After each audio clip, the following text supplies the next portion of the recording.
এগুলো না দিলেও খুব একটা অসুবিধা নেই, আমাদের প্রত্যেকের কপালে তিলক আছে। চুপ করে ভাগবতটা শোনো। ভক্ত মানুষের যদি তোমরা এগুলো না বোঝো তাহলে কারা বুঝবে? এগুলো খুব ইম্পর্টেন্ট, এগুলো করতেই হবে। কোনটা ইম্পর্টেন্ট, ভাগবত শোনাটা নাকি এই বালাচরণ দেওয়াটা, কোনটা? তাহলে আপনারা এগুলো করুন। বারবার নিষেধ করছি যে চুপ করে বসে মুখের সামনে যদি এরকম হাঁটাচলা করে মনুষ্য সংসার করা যায় না। ভক্ত মানুষ হয়ে এরা এখনো পর্যন্ত এগুলো বোঝে না।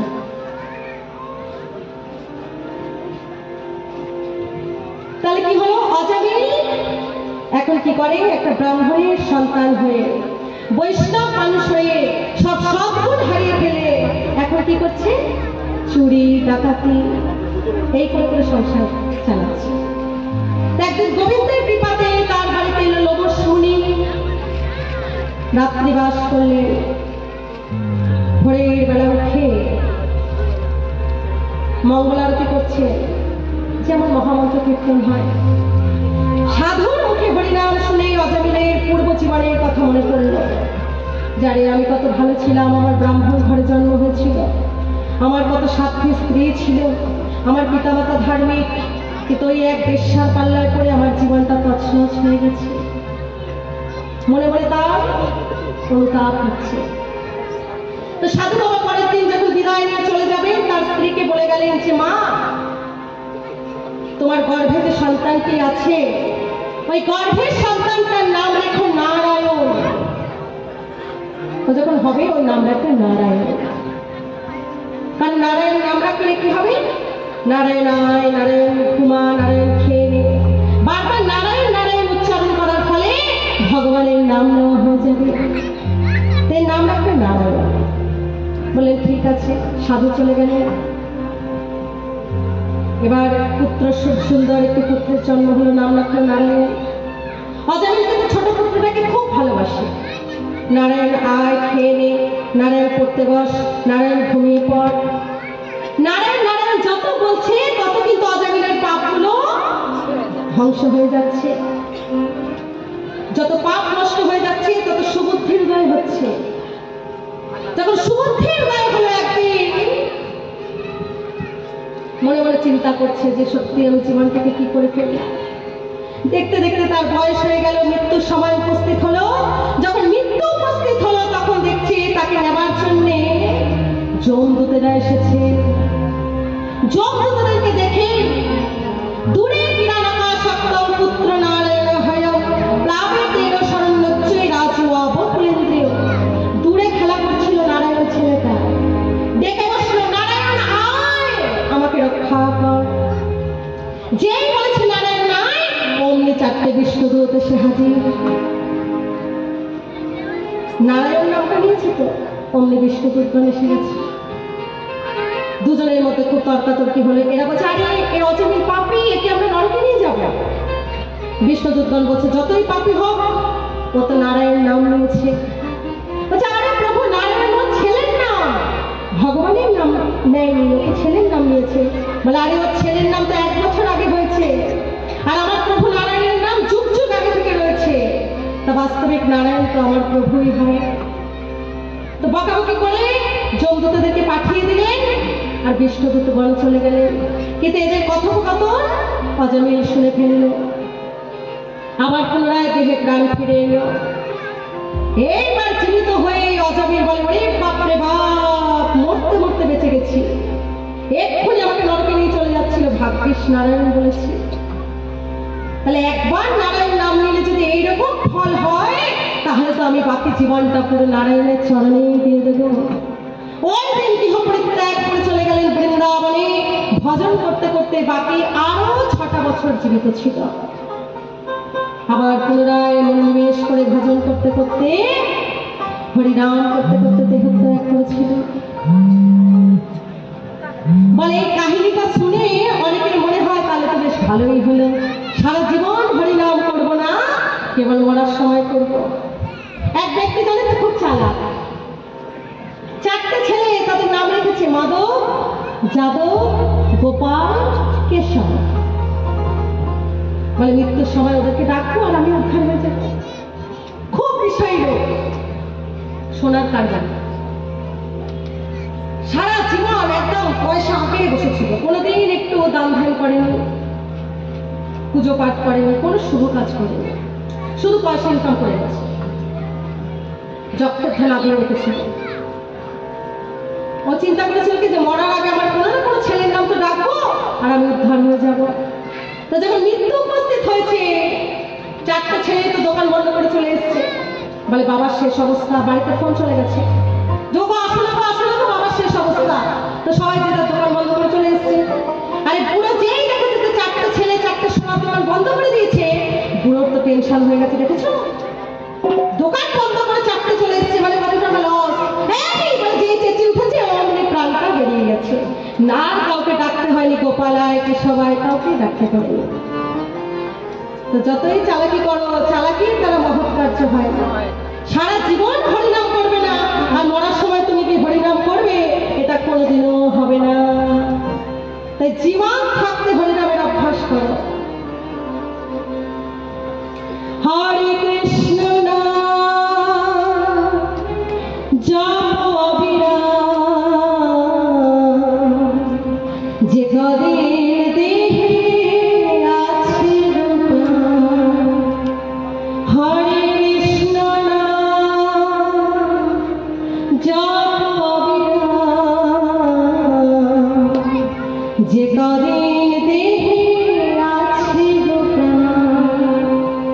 ভগবান তো কথা দিয়েছি, বাতাদি যদি দেবসিংহ মদ্ভক্ত মাম নচস্মরে অহং স্মরামি মদ্ভক্ত দদাতি পরমামৃতে।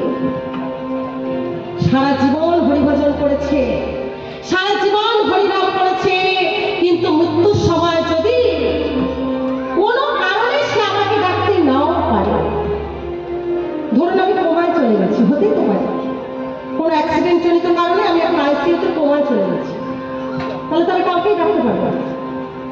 বলছে যদি এরকম পরিস্থিতি হয়, বলছে আমি আমার ভক্তকে স্মরণ করবো, অহং স্মরামি মদ্ভক্ত দাদাতি পরমামৃতে, এবং ওই ভক্তকে আমি আমার পরম পদ দান করবো, কোনো সন্দেহ নাই। নিতাই গৌর প্রেমানন্দে হরি বল। তাই সারা জীবন অভ্যাস করতে হবে, অন্তকালে হেরি না হেরি, অন্তকালে পারি না পারি, এখন সময় আছে, এখন করে নিতে হবে। আচ্ছা আপনারা প্রত্যেকেই তো বাড়িতে কিছু না কিছু সঞ্চয় করেন নাকি? মায়েরাও করে, বাবারাও করে, এলআইসি করে, কিছু না কিছু প্রত্যেকেই করে। যদি কিছু না করে একটা ঘটও অন্তত রাখে, যে হঠাৎ যদি আমার একটা বিপদ আপদ হয় তাহলে ওই টাকাটা দিয়ে আমার চলবে। সারাটা জীবন তো এই জন্য পরিশ্রম করে যে পুরো কালে গিয়ে আমি আর খাটতে পারবো না, তখন এই অর্থগুলো দিয়ে আমি খাবো বসে বসে। তা আমরা কি বুড়ো কালের জন্য ফেলে রাখি? তা আমাদের তো সারা জীবন হরিনাম ভজনটা সঞ্চয় করে নিতে হবে, যে না জানি বৃদ্ধ অবস্থায় কোন রোগে ভুগবো, তাই না? কি রোগ শরীরে আসবে, আমি পারবো না না পারবো, অন্তত এখন সময় আছে, এখন জমিয়ে রাখি, ব্যাংকে ব্যাংক ব্যালেন্স করে রাখি। এই জন্য এখন থেকে ব্যাংক ব্যালেন্স করছি আমরা। আপনাদের কৃপায়, গুরু গৌরাঙ্গের কৃপায় আমার এক ভক্ত পরিবারে জন্ম হয়েছে, গুরু পরিবারে জন্ম থেকেই করছি, আমার ছেলেটাও করছি। তা আপনি আপনাদেরকে অনুরোধ করছি যে আমি অনেক সময় দিয়েছে ভগবান, এই সময় আপনারা সঞ্চয় করে নিন। বয়সকালে কি হোক আর নাই হোক, এখন করে নিন, জমিয়ে রাখুন, ওই ফলটা তখন পাবেন। নিতাই গৌর প্রেমানন্দে। এইভাবে অজামিলের উপাখ্যান শ্রবণ করলাম। সংকেতাবকারী হাস্যম বা স্তোভাং হেলনমে বাবা বৈকুণ্ঠ নাম গ্রহণাম আশিস হরনাম বিভু। ভগবানের নাম যে যেভাবে করে, ভগবানের নামের সংকেত হওয়া মাত্রই তার উদ্ধার হয়ে যায়। অনেকে দেখবেন কটূক্তি করে, হ্যাঁ হ্যাঁ জানি জানি, দিনের বেলা হরি হরি, রাতের বেলা মানে এই যে হরি হরি বলল, কত ওই পাপিটার উদ্ধার হবে, কত ওর কল্যাণ হয়ে যাবে। বলে সাধুদের গালিগালাজ দিচ্ছে, বলে যে হরি হরি বলেছে, কত ওর মঙ্গল হয়ে যাবে। বলে বিষ আপনি জেনেই খান না জেনেই খান, বিষের কাজ হবে। তেমন হরিনামের মাহাত্ম্য আপনি জেনেই করুন না জেনেই করুন, হরিনাম করা মাত্রই হরিনামের যেটা ফল সেটা আপনি পাবেন, সর্ব পাপ নষ্ট হয়ে যাবে। সর্বোপদ্রব ঘুচে যাবে, সর্বদুঃখ চলে যাবে, সর্বক্লেশ চলে যাবে, রোগ ব্যাধি ভালো হয়ে যাবে। এই ফলগুলো আপনি পেয়ে যাবেন যেভাবেই করুন, ইচ্ছায় করুন অনিচ্ছায় করুন, আদর করে করুন, যেভাবেই করুন। ভয় পেয়ে গিয়েও যদি হরিহরি করেন বলে তাতেও হবে, যেভাবে ইচ্ছা করে, কিন্তু হরি নামটা করে। ভগবানের কত কৃপা। বলে ভগবানের মন্দিরে ঢুকতে গেলে অনেক নিয়ম আছে। স্নান করে শুদ্ধ বস্ত্র পরে অশুচি অবস্থায় যাওয়া যায় না, পুজো করা যায় না। কিন্তু হরিনাম তুমি অশুচি অবস্থাতেও করতে পারবে, তাতে কোনো বাধা নেই। বাড়িতে কেউ মারা গেলে ওষুধ চলে, তখন পুজো পাঠ করা যায় না, কিন্তু হরিনাম তুমি সর্ব অবস্থায় করতে পারবে। অসৎ আদি কোনো বিচার নাই, দেশ কাল সময় কোনো বিচার নাই, যখন তখন।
এত হরিনামের মাহাত্ম্য শুনলাম, একটু করবেন না?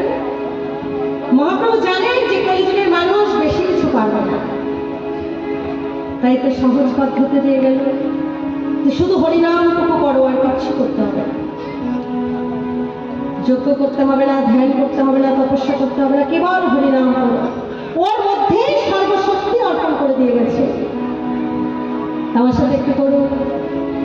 গায়ে গোড়া চাঁদ জীবের তরে, হরে কৃষ্ণ হরে হরে। গায়ে গোড়া চাঁদ জীবের তরে, হরে কৃষ্ণ হরে হরে। গায়ে গোড়া চাঁদ জীবের তরে, কৃষ্ণ কৃষ্ণ হরে হরে।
নিধন করছে। ভগবানের অবতার এই কারণেই হয়, যারা যারা হি ধর্মস্য গ্লানির্ভবতি ভারত অভ্যুত্থানমধর্মস্য তদৎমানস্য জন্মঃ পরিত্রাণায় সাধুনাং বিনাশায় দুষ্কৃতম ধর্ম সংস্থাপনার্থায় সম্ভবামি যুগে যুগে। সাধু ব্যক্তিদের পরিত্রাণ দান করে, আর যত অসুর ব্যক্তি আছে তাদেরকে বিনাশ সাধন করে। এই কথা শ্রবণ করে সুখদেব গোস্বামী বলেন, তাই শুধু অসুরদেরকে তিনি নিধনই করেন, বিনাশ করেন, তাহলে প্রহ্লাদ কোন কুলে জন্মেছিল, বলি কোন কুলে জন্মেছিল? প্রহ্লাদ তো অসুর কুলে জন্মেছিল, কিন্তু ছিলেন পরম বৈষ্ণব, হিরণ্যকশিপুর পুত্র। বলে হলো কি করে পরম বৈষ্ণব? বলে ওই যে মাতৃগর্ভে নারদ মুনির কাছ থেকে প্রতিদিন ভাগবত শ্রবণ করতেন, ওই সুকৃতির প্রভাবে জন্ম থেকে সে পরম ভক্তে পরিণত হয়েছিল। শুধু হরিনাম করে, কৃষ্ণ নাম করে। একদিন হিরণ্যকশিপু বলে, আরে তুই যে এত হরিনাম করিস, কে অবশ্যই হরি? আমি ভগবান, আর কেউ আলাদা ভগবান নেই। বলে না পিতা, আপনি তো মোটেই একজন নিপতি রাজা, আপনার মতো কোটি কোটি রাজার রাজা হচ্ছেন প্রভু শ্রী ভগবান শ্রীহরি। প্রচন্ড রেগে গেল, কত রকম ক্ষতি করার চেষ্টা করলো। বলে মেরে ফেলো, আমার নিজের ছেলে হয়ে আমার সাথে বিরোধিতা করছে, রাজদ্রোহ করছে, একে শেষ করে দাও। পাগলা হাতের পায়ের তলায় পিষে মারার চেষ্টা করলো, আগুনে পুড়িয়ে মারার চেষ্টা করলো, বিষধর সাপের মুখে ফেলে মারার চেষ্টা করলো, বিষ দিয়ে মারার চেষ্টা করলো। কিন্তু যতভাবেই তার ক্ষতি করার চেষ্টা করে, রাখে হরি তোমারে কে? যাকে হরি রক্ষা করছেন তাকে কে মারতে পারবে? কার ক্ষমতা আছে? সর্ব জায়গা থেকে শ্রীহরি তাকে রক্ষা করে। গুরুগৃহে পাঠালেন যে যাও তাকে ভালো করে শিখিয়ে পড়িয়ে আনো, যে আমি ভগবান, এটার মাথায় ঢুকাও। একদিন গুরুদেব ষণ্ডকর্ম বাজারে গেছে, তো প্রহ্লাদ কি করছে, বাচ্চাদেরকে নিয়ে বলছে চলো আজকে আমরা একটা নতুন খেলা খেলি। বলে কি খেলা? বলে সকলে হাতে তালি বাজাও আর আমার সাথে নাম করো প্রত্যেক। বলে সকলে মিলে হাতে তালি দিয়ে নেচে নেচে নৃত্য কীর্তন করছে। আর এমন সময় ষণ্ডকর্মকে এসে গেছে, বলে হাই হাই রে, এরা এরকম হরিনাম করছে, এটা যদি হিরণ্যকশিপু জানতে পারে সবার আগে আমাদের গদ্দান নিয়ে নেবে, আর এটা তো মেরেই ফেলবে। শীঘ্রই বন্ধ করো এই নাম। তুমি জানো না যে তোমার পিতার রাজ্যে হরিনাম করা নিষিদ্ধ? যে হরিনাম করবে তাকে মৃত্যুদণ্ড দেওয়া হবে। তুমি তার পুত্র হয়ে তার কথা শোনো না। প্রহ্লাদ বলেন, আমার তো প্রকৃত পিতা ভগবান, আমি তার কথা শুনি। আমার পিতারও পিতা হলেন ভগবান, তিনি তার কথা শুনছেন না, এটা তার অপরাধ। এই সব কথা তো ষণ্ডকর্ম এরা বোঝে, কিন্তু বুঝাতে পারে না হিরণ্যকশিপু। একদিন প্রচন্ড রেগে গিয়ে হিরণ্যকশিপু যখন দেখলো যে কিছুতেই থেকে মারা যাচ্ছে না, তখন কি করলো? বলে তোর এত শ্রীহরি শ্রীহরি করিস, তোর শ্রীহরি কোথায় থাকে দেখা। বলে ভগবান তিনি সর্বত্র বিরাজমান, সর্বত্র তিনি আছে, প্রতিটা কণায় কণায় আছে, সব জায়গাতে ভগবান আছে। ঈশানায় সন্নিধান সর্বং, জগতের প্রতিটা কণায় কণায় ভগবান আছে। বলে তাই, তাহলে এই যে পাথরের স্তম্ভটা, এর মধ্যে তো শ্রীহরি আছে? বলে নিশ্চয়ই আছে। এক মুষ্টাঘাত করলেন, সঙ্গে সঙ্গে স্তম্ভ ভেঙে গেলেন, সেইখান থেকে প্রকটিত হলেন কে? ভগবান নৃসিংহদেব। বলে নৃসিংহ ভগবান একদম হিরণ্যকশিপুর সাথে যুদ্ধ করে হিরণ্যকশিপু পরাস্ত করে তার জানলার মধ্যে নিয়ে নিলেন। নিয়ে বললেন যে তুমি স্মরণ করে দেখো ব্রহ্মার কাছে কি বর চেয়েছিলে, দিনে মরবে না, রাতে মরবে না, এই সময়টা গভীর বেলা, না দিন না রাত। তুমি বলেছিলে তুমি কোনো দেবতা, অসুর, দানব, মানব, ব্রহ্মার সৃষ্ট কোনো জীবের দ্বারা মরবে না। আমি ব্রহ্মার সৃষ্ট জীব নয়, আমি ব্রহ্মাকে সৃষ্টি করেছি। তুমি বলেছিলে তুমি কোনো অস্ত্র শস্ত্রের দ্বারা নিহত হবে না, এই দেখো আমার নখ, এই নখ দিয়ে তুমি নিহত হবে। তুমি বলেছিলে 12টা মাসের মধ্যে মরবে না, দেখো তোমার জন্য আমি একটা নতুন মাস বানিয়েছি, এটা হলো মল মাস। মল মাস বা পুরুষোত্তম মাস, এটা অতিরিক্ত মাস, 12টা মাসের মধ্যে নয়। জলে মরবে না, স্থলে মরবে না, অন্তরিক্ষে মরবে না। দেখো তোমাকে আমি আমার জামা করে নিয়ে নিয়েছি। ঘরে মরবে না, বাইরে মরবে না, দেখো এটা চৌকাঠ। তো তুমি ব্রহ্মার কাছ থেকে যা যা বর চেয়েছিলে সব বরগুলোকে রক্ষা করে আমি এখন তোমার বিনাশ সাধন করব। বলতে বলতে ভগবান শ্রী বিষ্ণুদেব ক্রোধে প্রজ্বলিত হয়ে নখের দ্বারা হিরণ্যকশিপুর বক্ষ বিদীর্ণ করে দিয়েছিলেন। বলেন সিংহদেব ভগবান প্রহ্লাদ মহারাজ জয় জয় লক্ষ্মীপতি নৃসিংহ মুরারি মঙ্গল লীলায় প্রভু মঙ্গলহারি। জয় জয় লক্ষ্মীপতি নৃসিংহ মুরারি মঙ্গল লীলায় প্রভু মঙ্গলহারি। জয় নৃসিংহ শ্রী নৃসিংহ জয় জয় নৃসিংহ প্রহ্লাদ বিষ্ণু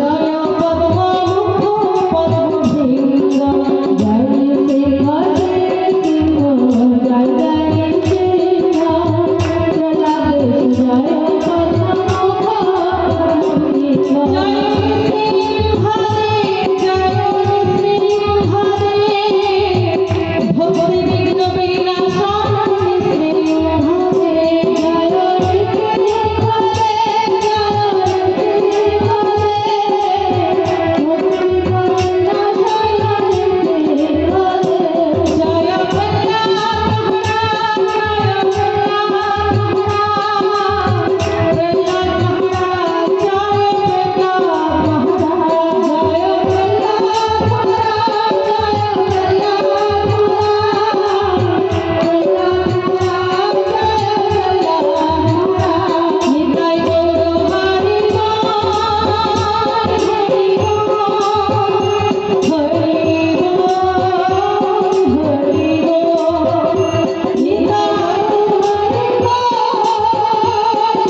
সময় সীমিত, কিন্তু আমার কাছে বিষয়বস্তু অনেক। প্রকৃতপক্ষে যদি ভাগবত মন দিয়ে শুনতে হয় তাহলে এই প্রহ্লাদ চরিত্রই কেবল 3 ঘন্টা লাগে, অজামিলের চরিত্রই কেবল 3 ঘন্টা লাগে। তবে তো শুধু রসটা আস্বাদন করা যায়। আমার কাছে বিষয়বস্তু এত, সময় সীমিত, অতএব আমি সব বিষয়গুলোকে তো বিস্তারিতভাবে বলতে পারবো না। আবার যদি আপনারা কোনোদিন এই ভাগবত আসর করেন তাহলে এইবার যে বিষয়গুলোকে বিস্তারিত বলেছি পরের বার ওগুলোকে সংক্ষেপে বলি, যেগুলো এবার সংক্ষেপে বলেছি ওগুলো পরের বার বিস্তারিত আলোচনা করব। যেমন একবার বৃন্দাবনে গিয়ে 7 দিন 3 দিন থেকে সব দর্শন হয়, পরের বারে গেলে আবার নতুন কিছু দেখা যায়, তারপরের বারে আবার নতুন কিছু দেখা যায়, এই জন্য বারবার যেতে হয়। তেমনি একবার ভাগবত পাঠ সবটা আপনি তৃপ্তি করে শুনতে পাবেন। বছর বছর করলে প্রতি বছর নতুন নতুন কথা এবং বিস্তারিতভাবে শোনা যায়। তাই আমাকে ক্ষমা করবেন, আমি সব বিষয়ে তো বিস্তারিত বলতে পারছি না। আমাকে এখন ভীষণ জোরে দৌড়াতে হবে, কারণ আমার কাছে এখন সবে আমি রয়েছি 8ম স্কন্ধে। এখন আমাকে অনেক দূরত্ব দৌড়াতে হবে, তাই আমি খুব বিস্তারিতভাবে আলোচনা করতে পারছি না। এইভাবে ভগবান ভক্তকে রক্ষা করেছিলেন এবং প্রহ্লাদ মহারাজের স্বীকৃতিতে তার পিতার কুল উদ্ধার হয়ে গিয়েছিল। তো পিতামাতা যদি অসুর হয়, তার সন্তান যদি ভক্ত হয়, সন্তানের স্বীকৃতিতে 21 কুল উদ্ধার হয়েছে। চেষ্টা করুন অসুর না হয়ে ভক্ত হওয়ার। ভক্ত না হলে ভগবানকে প্রেমের সাথে পাওয়া যায়। এই হিরণ্যকশিপু তো ভগবানকে প্রাপ্ত হলো, কিন্তু আনন্দ পেল? ভয়, প্রাণ হারাবার আত্মনাদ, কষ্ট। ভগবানকে পেলে জীবের শান্তি অনুভব হয়, কিন্তু অসুর ব্যক্তিদের ভয় লাগে, কাল রূপে দেখে। ভক্ত দেখে পরমেশ্বর, জগদীশ্বর, প্রাণেশ্বর। এই ভক্ত হয়ে তাকে রাখুন, গোবিন্দের সেতু মিলনের আনন্দই টানা। নিতাই গৌর প্রেমানন্দে হরিবল। आशीत गिरिवरो राजा श्री कुटो इति विश्रुतो क्षीरोदेन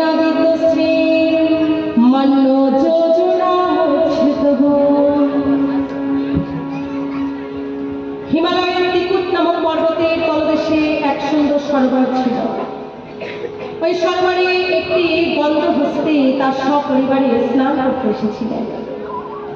খুব মজা করে স্নান করছিল, একে অপরকে জল ছড়াছড়ি করছিল। হঠাৎ জলের মধ্যে ছিল একটা কুমির।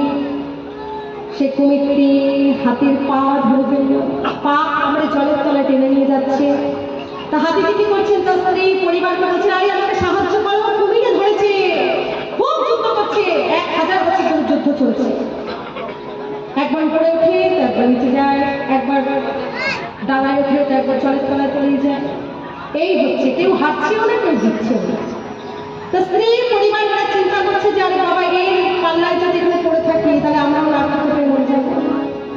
তো দীর্ঘদিন থেকে স্ত্রী পুত্র পরিবার সব যে যার বনের দিকে রওনা দিচ্ছে।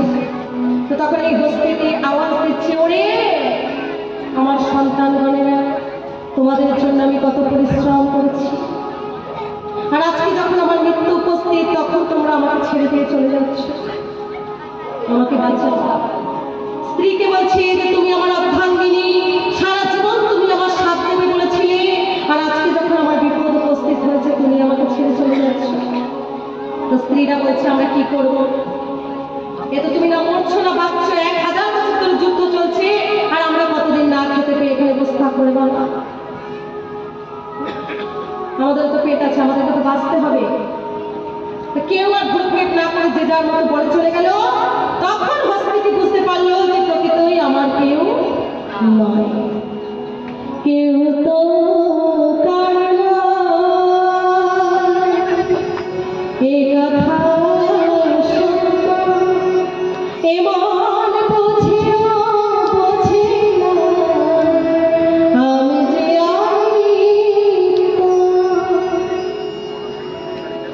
বুঝে গেল।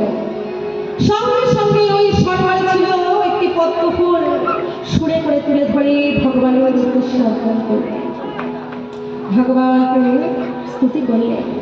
সন্তোষ সুরে বলো না গৃহীত অর্থ, দৃষ্টা গরুর মতি হরে খাপাত চক্রম, উৎক্ষিপ্য সম্ভুজকরম গিরমা ভূপিচ্ছা, নারায়ণ অখিল গুরু ভগবান নমস্তে। একটা পদ্ম ফুল তুলে ভগবানকে, হে প্রভু ত্রাহি মাম রক্ষমা। সঙ্গে সঙ্গে আত্মনাদ শুনে ভগবান গরুর মতি হয়ে গরুরে করে আরোহণ করে তাড়াতাড়ি করে এসে সুদর্শন চক্রের দ্বারা কুমিরটিকে খণ্ড খণ্ড করে কেটে হস্তিটিকে উদ্ধার করলেন। পরীক্ষিত মহারাজ শুনে তো বিস্মিত হয়ে গেল, কি বলে মানুষের এত বুদ্ধি, তাতেও মানুষ মৃত্যুর সময় গোবিন্দকে স্মরণ করতে পারে না। যোগী মুনি ঋষিগণ স্ত্রী পুত্র পরিবার সব পরিত্যাগ করে গুহার মধ্যে যুগ যুগ ধরে তপস্যা করে অন্তিমকালে গোবিন্দকে স্মরণ করতে পারে না। আর সামান্য একটা হাতি, সামান্য একটা পশু, তার কি করে এত জ্ঞান হলো, সে কি করে গোবিন্দকে স্মরণ করতে পারল? শুকদেব গোস্বামী বললেন, পরীক্ষিত, এই হাতিটি কোনো সামান্য হাতি ছিল না। এই হস্তিটি কে ছিল? মুক্ত দেবেন সাপেন ভুভু গন্ধর্ব সত্তম ইন্দ্রদম্নরতি খ্যাত বিষ্ণুব্রত পরায়ণ। এই হস্তিটি ছিল দ্রাবিড় দেশের রাজা মহারাজ ইন্দ্রদম্ন। ধার্মিক রাজা ছিলেন, হরিভজন করতেন, কিন্তু অপরাধ কি হয়েছিল, একদিন তিনি যখন ভগবানের অর্চনা করছিলেন, অগস্ত্য ঋষি দলবল নিয়ে তার গৃহতে এসেছিলেন। কে আছেন, দরজা খুলুন। তো অগস্ত্যেন ঋষি রাজা মনে করলেন যে এখন তো আমি ঠাকুরের পুজো করছি, তো এখন যদি পুজো ছেড়ে উঠে যায় তাহলে তো অপরাধ হবে। এই বলে পুজো ছেড়ে উঠলো না, সাধুকে অভ্যর্থনা জানালো না। ওই অপরাধে অগস্ত্য ঋষি তাকে শাপ দিয়েছিল যে তোমার একটা মোটা মাথা, মূর্তিতে তুমি ভগবানের পূজা করছো, আর সাধুগুরু বৈষ্ণবগণ হচ্ছে ভগবানের চলন্ত বিগ্রহ। ভগবান পায়ে হেঁটে তোমার দরজায় এসেছে, তাকে দরজা না খুলে দিয়ে তুমি তোমার পিতলের ঠাকুরকে পুজো করছো, তুমি একটা চেহারাটা স্থূল হয়ে যাক, তুমি হাতি হয়ে যাও। অভিশাপ পেয়েছে। বলেন আমার উদ্ধার হবে কি করে? বলে ঠিক সময় উদ্ধার হবে। বলে ও আচ্ছা আচ্ছা। কিন্তু কুমিরটিকে ছিলেন যে ভগবান স্বয়ং উদ্ধার করলেন। বলে কুমিরটি ছিল হুহু বন্ধ। একদিন যখন দেওয়াল ঋষি ব্রহ্ম মুহূর্তে জলে গিয়ে আহ্নিক করছেন, জলের তলা থেকে পা টেনে ধরেছে। এবার ব্রহ্ম মুহূর্ত মানে কি একদম অন্ধকার, তখন যদি জলের তলায় কেউ পা টানে কি মনে হবে যে এই কুমিরে ধরেছে? বাঁচাও বাঁচাও করে চেঁচিয়ে উঠেছে ঋষিবর। তখন হুহু গন্ধর্ব হাসছে। বলে ঋষিবর আপনি ভয় পেয়ে গেলেন? কুমিরে না, আমি ধরেছিলাম। বলে আরে পাশে এটা কোনো হাসি মজাক করার জায়গা? ভগবানের নাম স্মরণ করছি, এসে পা টেনে ধরছে। তো তোর যখন এমনই স্বভাব, তুই কুমির হয়ে চল না। দেহটা যখন আস্তে আস্তে কুমির হয়ে যাচ্ছে, তখন বলছে আমার উদ্ধার কি করে হবে? বলে তোর যা স্বভাব তুই তাই কর, সাধুদের চরণ ধরে থাক, ঠিক তোর উদ্ধার হবে। এই রাজা আয়ুধ ছিলেন পরম বৈষ্ণব, আর এ কি করেছিল? বৈষ্ণবের চরণ ধরেছিল, মানে হাতিটার পা ধরেছিল। তাই ভগবান এসে প্রথমে কুমিরটিকে উদ্ধার করলেন, তারপরে হাতিটিকে উদ্ধার করলেন। তাই তারা ভগবান বোঝালেন যে মে ভক্ত জানা পার্থ নমে ভক্তস্তে জানা মদ্ভক্তস্তে তদে ভক্তস্তে মে ভক্ততমতা। যে আমার ভজ করে, যে আমার নাম করে, যে আমাকে নিয়ে পড়ে থাকে, সে আমার ভক্ত নয়। যে আমার ভক্তের ভক্ত, যে আমার ভক্তের পূজা করে, ভক্তের উপাসনা করে, ভক্তকে সেবা দেয়, সে আমার প্রকৃত ভক্ত। তাই শাস্ত্র বলছেন সিদ্ধির ভবতি বাদেতি সংশয় অচ্যুত সেবিনা নিঃসংশয়স্তু তদ্ভক্ত পরিচর্যার তৎপর। তুমি ভগবানের পুজো করবে, ভগবানকে পেতেও পারো নাও পারো, সংশয় আছে, কিন্তু নিঃসংশয়স্তু তদ্ভক্ত পরিচর্যার তৎপর। কিন্তু তুমি তার ভক্ত গুরুদেবের যদি চরণ ধরে থাকো, তার কথা মতো যদি তার আনুগত্যে ভজন করো, তোমার উদ্ধার হবে নিশ্চিত। নিতাই গৌর প্রেমানন্দে। বলে বাবা এতে দেখি দুদিকেই বিপদ। একজন প্রণাম করছিল, পা ধরছে বলে অভিশাপ পেল, আর একজন ধরেনি বলে পেল, তাহলে কি করবো? বলে প্রণামটা করতে হবে সময়কাল দেখে। এখন শিষ্য গেছে গুরু দর্শনে, গুরুদেব তখন বিশ্রামরত, খাওয়া দাওয়া করে বিশ্রাম করছে। এদিকে শিষ্য হাত ধরে দেখছে যে আমাকে তো এক্ষুনি বেরোতে হবে, আমার কাজ আছে। ওই সময় দরজা খুলে গুরুদেবের কাছে গিয়ে যদি প্রণাম করতে চায়, অপরাধ হবে। ভগবানের মন্দির যখন বন্ধ থাকে তখন কখনো প্রণাম করতে নেই, এটা জেনে রাখুন। গুরুদেব যখন শয়নে থাকে তখন তাকে প্রণাম করতে নেই। গুরুদেব যখন প্রসাদ খেতে বসেন তখন তাকে প্রণাম করতে নেই, এগুলো জেনে রাখুন। ভগবানের মন্দির বন্ধ, আমরা কি প্রণাম করলাম? তো তুমি যে ভগবানকে ডেকে প্রণাম করলে, তার তো ঘুমটা ভাঙলো, তত ডিস্টার্ব হলো, তখন প্রণাম করতে নেই। যখন জাগরিত হবে, যখন মন্দির খুলবে, কেবল তখন প্রণাম। তোমাকে অপেক্ষা করতে হবে। যদি এত ব্যস্ততা থাকে পরে আসবে, কিন্তু তাহলে গুরুদেবকে একটু ডেকে দিন না, আমি এক্ষুনি বেরিয়ে যাবো, এটা ঠিক না, এটা হচ্ছে বিধি। তো দেখুন হাতি তো বুঝে গেল যে আমার অন্তিমকালে আমাকে রক্ষা করার মতো কেউ নেই। ভজ গোবিন্দম ভজ গোবিন্দম গোবিন্দম ভজ মূঢ়মতে সপ্রাপ্তি সন্নিহিত কালে নাহি নাহি রক্ষতে ভূতন্তং চক্রমে। যখন তুমি সুস্থ আছো সবাই তোমার, যখন তোমার পয়সা আছে দেখবে দূরের সম্পর্কে আত্মীয় তোমার সাথে বন্ধুত্ব করবে, দেখবে ইচ্ছা করে ফোন করবে সম্পর্ক রাখতে, কারণ জানে যদি বিপদে পড়ে গিয়ে হাত পাততে পারবো। এক্ষুনি যদি তুমি কাঙাল হয়ে যাও, এক্ষুনি যদি বড় একটা রোগগ্রস্ত হয়ে যাও, দেখবে নিকট আত্মীয় বাড়ির পাশ দিয়ে চলে যাবে, ঢুকবে না। বলে না না এখন বিপদে আছে, এখন গেলেই যদি পয়সা চায়, আর ওর যা অবস্থা ও তো কোনোদিনও শোধ করতে পারবে বলে মনে হয় না, আমার টাকাটাই বেকার চায়। আপন বন্ধু নিকট আত্মীয় দেখবে বাড়িতে ঢুকবে না, খবর নেবে না। আর স্ত্রী পুত্র পরিবার কতক্ষণ সাথ দেবে? এখন যদি মাসের পর মাস হসপিটালে পড়ে থাকি, স্ত্রীও কি সঙ্গে গিয়ে পড়ে থাকবে? সন্তানগুলো গিয়ে পড়ে থাকবে? বলে সম্ভব? তাদের পড়া আছে, স্কুল কলেজ আছে, স্ত্রীর কাজ আছে, একাকেই পড়ে থাকতে হবে। যার ভোগ তাকেই ভোগ করতে হবে। একদিন তোদের সাথ দেবে, কিন্তু এখন যদি মাসের পর মাস করে থাকে কি কাহার তোর সাথ দেবে? ফিরে তো যেতেই হবে। ফোন করে খবর নেবে, খেয়েছো ঘুমিয়েছো, সাথে কেউ থাকে। আর যখন অন্তিম ডাক আসবে তখন তো আর কেউ সাথেই যাবে না। নিতাই গৌর প্রেমানন্দে হরি বল। কত প্রমিস তো করি, তুমি আমি যুগে যুগে থাকবো সাথে, যুগে যুগে থাকবো সাথে, কথা দিলাম। বলে এই যুগের কথা ছেড়ে দেই, অন্তত এই জীবনের সাথে থাক। যুগের কথা কে জানে, অন্তত এই জীবনে পেয়েছি, একসাথে থাক।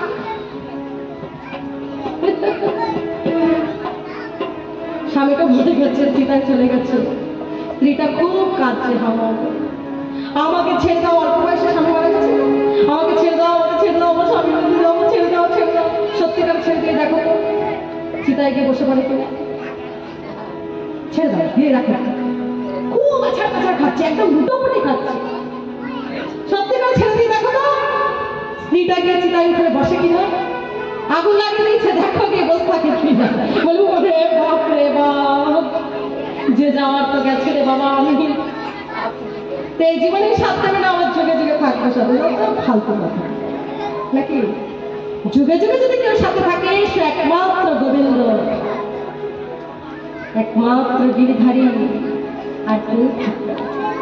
তবে কেন প্রান্ত এত তুমি ভ্রান্ত, কোথায় ছুটেছ দিকে দিকে, লীলাময় হরি এসেছে নদিয়া পুরী, রাধার পীড়িতে লইব ভজ রাধা কৃষ্ণ, গোপাল কৃষ্ণ, কৃষ্ণ কৃষ্ণ বল ভজ রাধা কৃষ্ণ, গোপাল কৃষ্ণ, কৃষ্ণ কৃষ্ণ বল। কদিন আগে হয়েছিল না করোনা, করোনা একটু বুঝিয়ে দিয়েছিল যে কে আমাদের কত আপন নাকি। বলে স্বামীর যদি হয় তাকে কোয়ারেন্টাইনে দিয়ে দাও। দেখো নিজের ছেলেকেও চুম খাচ্ছে না, নিজের বউকেও চুম খাচ্ছে না। বলে উড়িয়ে পারে সালাই ভাতা, তখন স্বামী স্ত্রী আলাদা হয়ে যেতে হচ্ছে। আসল রূপ দেখিয়ে দিয়েছিল করোনা। মানে যদি স্ত্রী করোনা হয় তাহলে এক ঘরে করে দাও, কারণ ছোঁয়া লাগলেও হয়ে যাবে, তার একটুটাও খাওয়া যাবে, আর চুমু খাওয়া করে তো করোনা এসে তো হাতে চোখে আঙুল দিয়ে দেখিয়ে দিয়ে গেছে যে কেউ করোনা, বিপদকালে কেউ পাশে থাকবে না, একাই থাকতে হবে, ভুলে গেছে। এই জন্য এইসব ফালতু কথার সাধুদের মন গলে, তারা জানে কেউ থাকবে, বিপদকালে কেউ আমাকে রক্ষা করবে না, তাই তারা গোবিন্দের নাম করে। তা হাতি তো বুঝে গেল, ঠিক সময় গোবিন্দের শরণাপন্ন হয়ে গেল। আমরা বুঝলাম তো, আমরা বুঝেছি তো, যদি বুঝেই থাকো তাহলে খুব তাড়াতাড়ি সব গুরুচরণাশ্রিত হয়ে হরি ভজনে মন দাও। নিতাই গৌর প্রেমানন্দে হরি বল। ত্যাগ মন্ডলকারী ভগবান দেবতা এবং অসুরদের দ্বারা সমুদ্র মন্থন করিয়েছিলেন। সমুদ্রের দ্বারায় উত্থিত অমৃত মোহিনীর ধারণ করে তিনি দেবতাদেরকে পান করিয়েছিলেন, অসুরদেরকে বঞ্চিত করেছিলেন। বলে মোহিনী ভগবান কি। এটা যখন সর্বাণী নামক অসুর সূর্য আর চন্দ্রের মাঝখানে বসে জানতে পেরে গেল যে আমাদেরকে ছলনা করা হচ্ছে,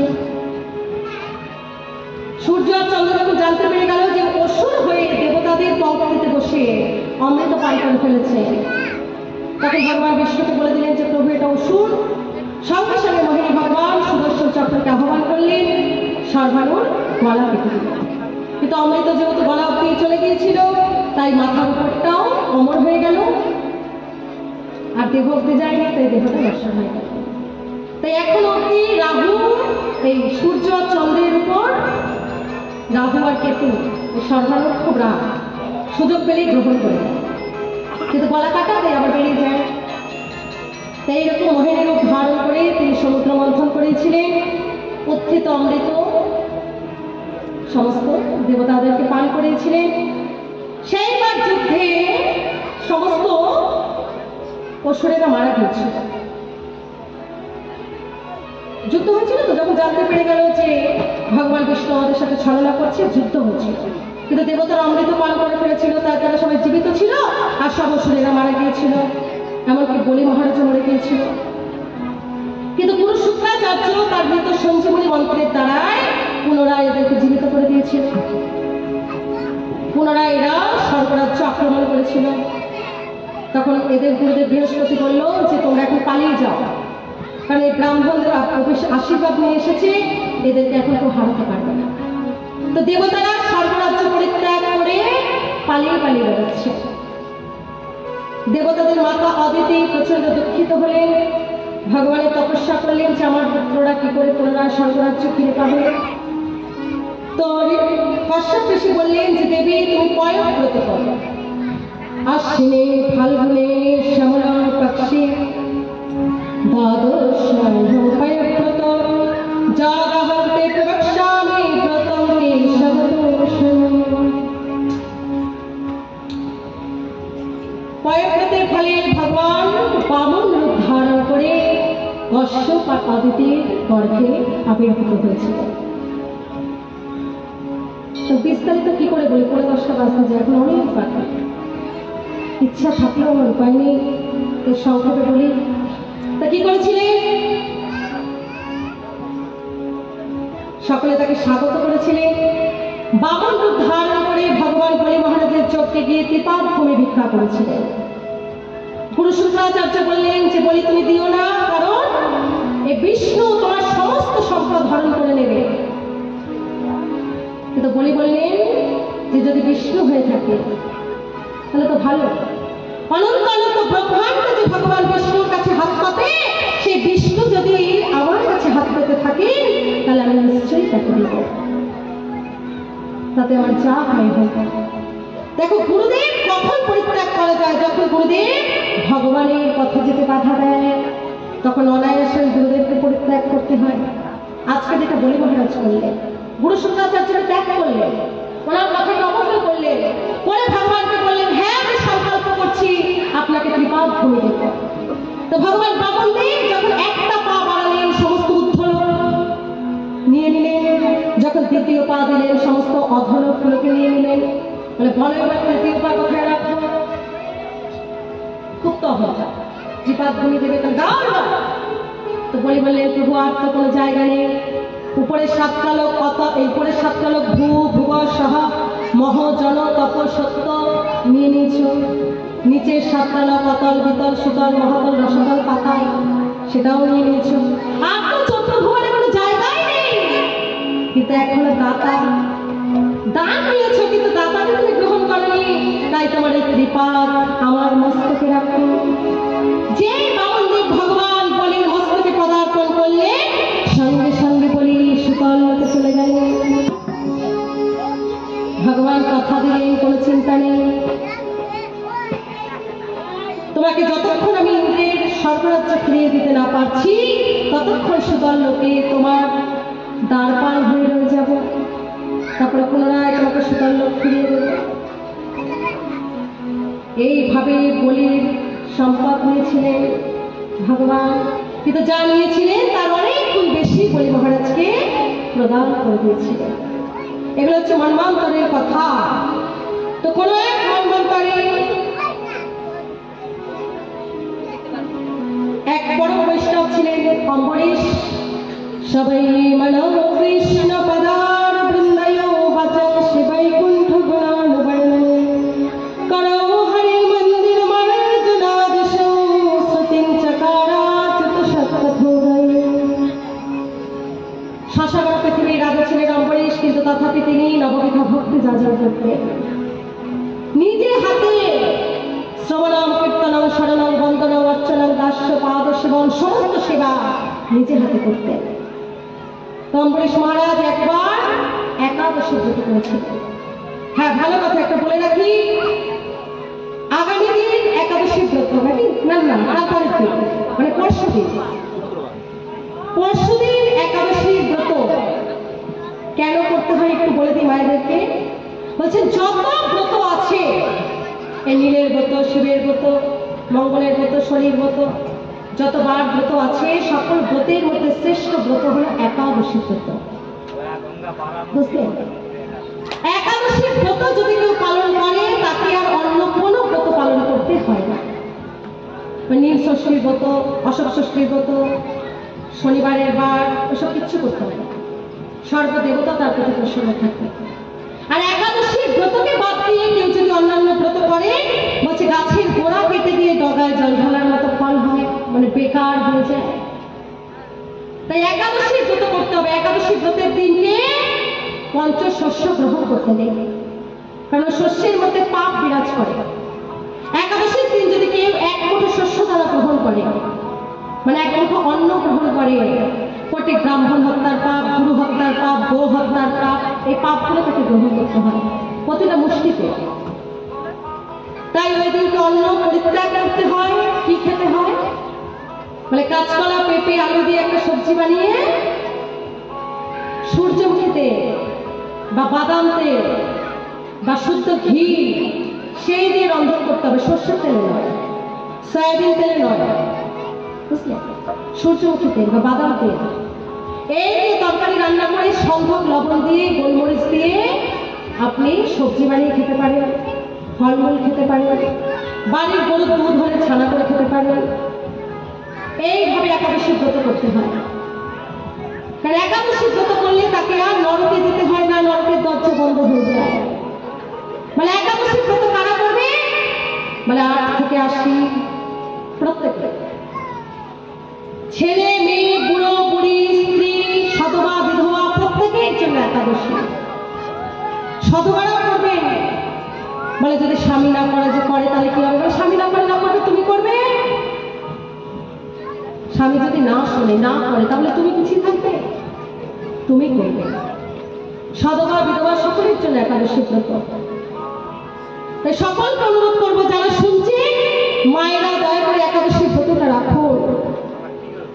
কালকে বাদে পরশুদিন একাদশী, তার উপরে ভাগবত শ্রবণ, এই যে কত সৌভাগ্যের ব্যাপার ভাষায় বলা যাবে না। আপনারা তো প্রত্যেকে ভাগবত শ্রবণে আসবেন, তা আমি চাইব একটা একাদশী ব্রতটা করে আসবেন। কারণ ওই দিন রাত্রিবেলা সকল একাদশীর প্রসাদী দেওয়া হবে। আজকেও সব একাদশীর প্রসাদী দেওয়া হবে। কারণ একাদশীর দিন কাউকে অন্ন দান করতে নেই, পাপ হয়। কাউকে অন্ন দানও করতে নেই, পাপ হয়। তাই সকল পণ্ডিত সকল একাদশী ব্রত করবেন। আর যারা একাদশী করবেন তারা অবশ্যই পালন করবেন। পরে একটা পালনের সময় থাকে পরের দিনে 5টা থেকে 7টা, এরকম টাইমের মধ্যে একটু জগন্নাথ দেবের চাল প্রসাদ, মহাপ্রসাদ খেয়ে দেবেন। এইভাবে একাদশী ব্রত প্রত্যেকে করুন। এটা প্রত্যেকের করা উচিত। ভক্ত হন না হন, একাদশীর ব্রতটা বাবা মা প্রত্যেকে করবেন। প্রত্যেকে বাড়িতে একাদশী করবেন। একান্ত যদি রান্না বান্না করতে না পারেন, একটু সাবু ভিজাবে। বড় দানা যে সাবুটা হয় ওটা খাওয়া যায়।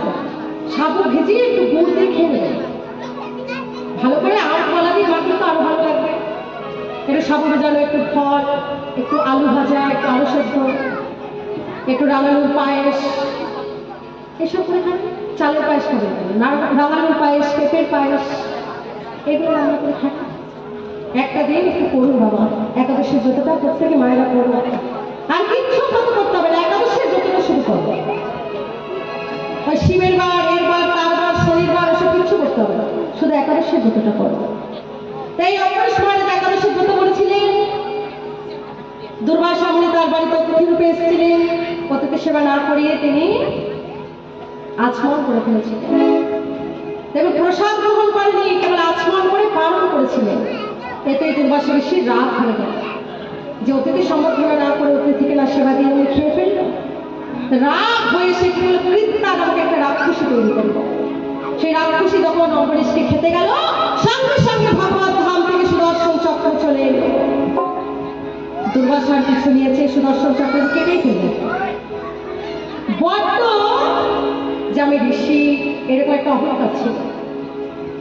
তাকে কেটে কুচিয়ে দেবে, একদম সুদর্শন চলে এসেছে ভগবত ধাম থেকে। বেচারি ভয়ে দৌড়াতে দৌড়াতে দৌড়াতে দৌড়াতে গেছে কৈলাসে। হে মহাদেব আমাকে রক্ষা করো, মহাদেব শিগগিরই এখান থেকে যান, কারণ সুদর্শন চক্রকে আমরা কেউ রোধ করতে পারবো না। ব্রহ্মলোকে গেছে, ব্রহ্মাও তাড়িয়ে দিয়েছে, বলে যান এখান থেকে, সুদর্শন চক্রকে আমরা কিছু করতে পারবো না। যখন বৈকুণ্ঠে গেছে, গোবিন্দও পাঠিয়ে দিয়েছে, বলে না না না আমার দ্বারা হবে না। বলে কেন? বলে আমারও ক্ষমতার মধ্যে নেই। অহম ভক্তা পরাধীন ঝষতন্ত্রয়োগিজ সাধবের গ্রস্তহৃদয় ভক্তের ভক্ত জনপ্রিয়। আমি তো প্রথমেই বলে দিয়েছি যে কেউ যদি আমার চরণে অপরাধ করে আমি তাকে ক্ষমা করে দিই, কিন্তু কেউ যদি আমার ভক্তের ক্ষতি করতে চায় তাকে আমি রক্ষা করি না। চলে যাও, যার চরণে অপরাধ করেছো তার চরণে গিয়ে ক্ষমা প্রার্থনা করো। 1 বছর পর ঘুরতে ঘুরতে ছুটতে ছুটতে এসে অম্বরীশ মহারাজের পায়ে পড়ে গেলেন, আমাকে ক্ষমা করে দিন। অহো অনন্ত দর্শন মহোত্তম দৃশ্যমত্তমে গীতগোসপি জগরাজন মঙ্গল নিশমীয়সে।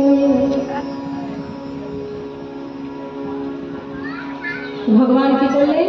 যখন অম্বরীশ মহারাজ ক্ষমা করে দিলেন তখন সুদর্শন ফিরে গেলেন। তাই এর দ্বারা আমরা এটাই বুঝতে পারি, যদি কোনো বৈষ্ণব চক্রে অপরাধ হয়ে যায় স্বয়ং ভগবান কিন্তু রক্ষা করবেন না। আমা হইতে আমা ভক্ত বড়, সকল শাস্ত্র এই কহিলেন গড়। ভগবানের চরণে অপরাধ হলে মাপ আছে, কিন্তু ভক্তের চরণে অপরাধ হলে কোনো মাপ নেই। এই অম্বরীশের বংশে আবির্ভূত হয়েছিলেন রঘুবংশে। মহারাজ হয়েছিলেন খট্টাঙ্গ, খট্টাঙ্গর পুত্র দীর্ঘবাহু, দীর্ঘবাহুর পুত্র রঘু, রঘুর পুত্র অজ, অজর পুত্র দশরথ। দশরথের ঘরে এসেছিলেন 4 জন, শ্রীরামচন্দ্র, লক্ষ্মণ, ভরত আর শত্রুঘ্ন, 4 ভাই। আজকে সেই প্রভু শ্রীরামের শুভ আবির্ভাব তিথি, রামনবমী তিথি। এই তিথিতে দুপুর বেলা 12টায় শ্রীরামচন্দ্র ভগবান আবির্ভূত হয়েছিলেন।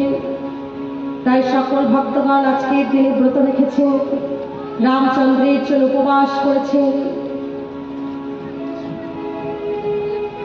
দেখুন প্রভু শ্রীরাম, আমার যেমন তারা লেগেছে, সুখদেব গোস্বামীর আমার তারা লেগেছিল। তো তিনি কি করেছেন? রাম কথাকে বড় করে না বলে মাত্র একটা শ্লোকে গুরুবর্ধে তত্তরাজ্যং বচন ঘন পদ্মপদ্মং প্রিয়ায়াং স্পানি পর্ষ ক্ষমাভয়ং মুদিত পথরুজ হরিন্দ্রানুজভ্যং বৈরপাচুৎপনক্ষাপি হরিহর্ষারোপিতা ভুজিম্ভ তস্তাব্দি বদ্ধ সেতু ফলদগ্রহণ কৌশলেন্দ্র বদন্য। একটা শ্লোকে পুরো রামায়ণ শেষ করে দিয়েছে। যে প্রভু শ্রী রামচন্দ্রই কেবল এমন একজন ব্যক্তিত্ব, বলে নিজের অধিকার নেই, অপরের সম্পত্তিতে যখন অধিকার জমাতে যাও তখন শুরু হবে মহাভারত।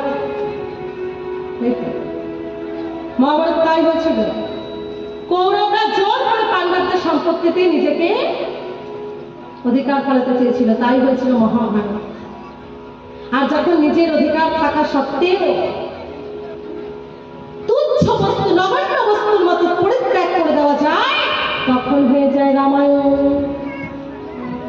বড় ভাই শ্রীরাম, তারই তো অধিকার রাখছে, কিন্তু যেই কয়কেই বলল যে না আমার পুত্রকে রাজা করতে হবে, তুমি বনবাসে যাও, বলে তথাস্তু তাই হোক। এক কথায় পরের দিন রামচন্দ্র রাজ্যাভিষেক ছিল, অথচ সকালবেলা উঠে তিনি জানতে পারলেন রাজ্যাভিষেক তো দূরের কথা, তাকে বনবাসী হতে হবে 14 বছরের জন্য।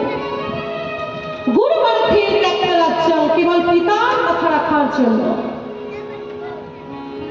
রঘুকুল রেত সদা চলি আই, প্রাণ যায় পর বচন না যায়।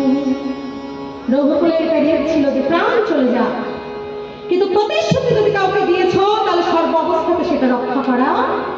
উচিত। তাই দশরথ তিনি তো অন্তর থেকে চাননি রামচন্দ্র বনবাসে যাক, তার প্রাণ চলে গেল। শ্রীরামচন্দ্রকে বনবাসে দিয়ে দশরথ কাঁদতে কাঁদতে প্রাণ হারিয়ে ফেলল। তথাপি যেহেতু কইকেয়ীকে কথা দিয়েছিল, প্রতিশ্রুতি রক্ষার জন্য 14 বছর বনবাস দিতে হয়েছিল, তথাপি দশরথ বলেছিল যে না, আমার কথা ভঙ্গ হয় হোক, রাম তুমি বলে যেও না। কিন্তু রামচন্দ্র বললেন না, আমি কিসের পুত্র যদি পিতার সত্য রক্ষা করতে না পারি? রাজত্ব আমার কাছে বড় কথা না। স্বেচ্ছায় চলে গিয়েছিলেন বলে, গুরুমার্থে ত্যক্ত রাজ্য সম্পদ পরিত্যাগ করে বনে চলে গিয়েছিলেন। প্রিয়ায়া মানে তার প্রিয়া সীতা দেবীর সহিত, ভাই লক্ষ্মণের সহিত। জীবনের আদর্শ হচ্ছে রামচরিত। একজন পুত্রের তার পিতার উপর কিরকম আচরণ হওয়া উচিত যদি শিখতে হয়, শ্রীরামচন্দ্রকে দেখুন। একজন ভাইয়ের প্রতি কিরকম ব্যবহার হওয়া উচিত যদি শিখতে হয়, তাহলে লক্ষ্মণকে দেখুন। তার তো বনবাস হয়নি, কিন্তু যেহেতু ভাই যাচ্ছে, ভাইয়ের সঙ্গে সঙ্গে চলে গেল। আচ্ছা, এখনকার দিনে হলে হবে? ভাই যেতে চাইলেও ভাইয়ের বউ ছাড়বে? আরে যারটা সে বুঝুস, তুমি যাবে কেন? কিন্তু তার পত্নীও এত ভালো ছিল না, তুমি যাও। ভরত যখন জানতে পারলো যে আমার মা এরকম একটা কুৎসিত কর্ম করেছে, কইকেয়ীকে মা ডাকা ছেড়ে দিয়েছিল, তোমার আমি মুখ দেখবো না, তোমার মুখ দেখা পাও। মা ডাকা ছেড়ে দিয়েছিল যে তুমি তো আমাকে একবার জিজ্ঞাসা করতে পারতে যে আমার কি রাজ্যের উপর কোনো লোভ আছে, তুমি কেন এরকম কাজ করলে? আর যদিও না তুমি আমাকে রাজ্য দিলে আমার বড় ভ্রাতাকে তুমি বনে কেন পাঠালে? সে তো এখানেই থাকতে পারবে। ভরত জীবনেও তার মায়ের আর মুখ দেখেনি। তাহলে ভাইয়ের প্রতি কিরকম ব্যবহার হওয়া উচিত, রামায়ণ দেখলে শেখা যাবে। একজন পতিব্রতা নারী তার স্বামীর প্রতি কিরকম কর্তব্য থাকা উচিত। রামচন্দ্র বলেছিলেন যে দেখো সীতে, আমি তো বনে চলে যাচ্ছি। বনে যাও মানে তো ঘর নেই, বাসস্থান নেই, ঠিক মতো খাওয়া দাওয়া জুটবে। আমাদের ক্ষত্রিয় শরীর আমরা সহ্য করে নেব, কিন্তু তুমি নারী, সব থেকে বড় তুমি রাজকন্যা, কত আদর যত্নে তুমি মানুষ হয়েছো, তুমি এত কষ্ট পারবে না।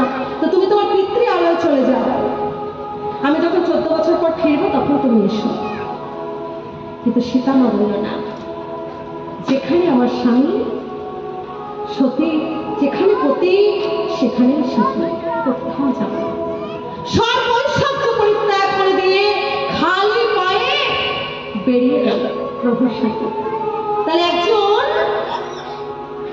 স্ত্রী তার স্বামীর প্রতি কিরকম কর্তব্য হওয়া উচিত যদি শিখতে হয়, রামায়ণ পড়ুন। এই জন্য প্রভু শ্রীরাম হচ্ছে মর্যাদা পুরুষোত্তম, আদর্শ রাজা। তার নিজের কোনো সুখ ছিল না, প্রজার সুখের জন্য তিনি নিজের স্ত্রীকে পর্যন্ত পরিত্যাগ করে দিয়েছেন, নিজের স্ত্রীকে পর্যন্ত পরিত্যাগ করেছেন। সেই রামচন্দ্র ভগবান, এই জন্য বলে রাম রাজ্য। আজও মানুষ বলেনি রাম রাজ্যের কথা, মানে এইরকম রাজা আর দ্বিতীয় কেউ হবে না। তার নিজের পরিবারের কোনো সুখ বলে তার কাছে নেই। স্ত্রী গর্ভবতী, সে তো জানে সীতা কত পবিত্র। যেহেতু তাকে জনতা দোষারোপ করছে, তাই তাকে বলে পাঠিয়ে দিলে। বাল্মীকির আশ্রমে তার 2 পুত্রের জন্ম হলো, লব কুশ। এরকম একটা কঠিন সময় স্ত্রীর পাশে থাকতে পারল না। আর এমন নয় যে সীতাকে বনবাসে দিয়ে রামচন্দ্র ঐশ্বর্য ভোগ করেছিল, কখনো না। যেদিন থেকে সীতা বনবাসী হয়েছে, রামচন্দ্র সমস্ত ঐশ্বর্য পরিত্যাগ করে দিয়ে একজন সন্ন্যাসীর মতো, বনবাসীর মতো জীবন গ্রহণ করেছিলেন। কতবার তাকে সকলে বলেছিল যে আপনি দ্বিতীয় বিবাহ করুন, সোনার সীতা বানিয়ে যজ্ঞ করেছে, তথাপি দ্বিতীয় বিবাহ করেনি। তাহলে কত ভালোবাসা স্ত্রী প্রতি। তখনকার দিনে রাজারা তো অনেক বিবাহ করতে পারত, তো চাইলে রামচন্দ্র তো অনেক বিবাহ করতে পারতো, যে একটা গেছে আরেকটা খুঁজে পেল না। এক পত্নীব্রতা, যজ্ঞের জন্য স্ত্রী দরকার, তো সোনার সীতা বানিয়ে তারপরে যজ্ঞ করেছে। তথাপি দ্বিতীয় বিবাহ করেনি। তাহলে স্বামী স্ত্রীর মধ্যে কতটা ভালোবাসা থাকা উচিত এটাও যদি শিখতে হয় তো রামায়ণ পড়ুন। তো সেই প্রভু শ্রীরামের আজকে আবির্ভাব। 2 মিনিট আমার হাতে সময় নেই, 2 মিনিট একটু প্রভু শ্রীরামের নাম কীর্তন করুন। रघुपति राघव राजा राम, पतित पावन सीताराम। रघुपति राघव राजा राम, पतित पावन सीताराम।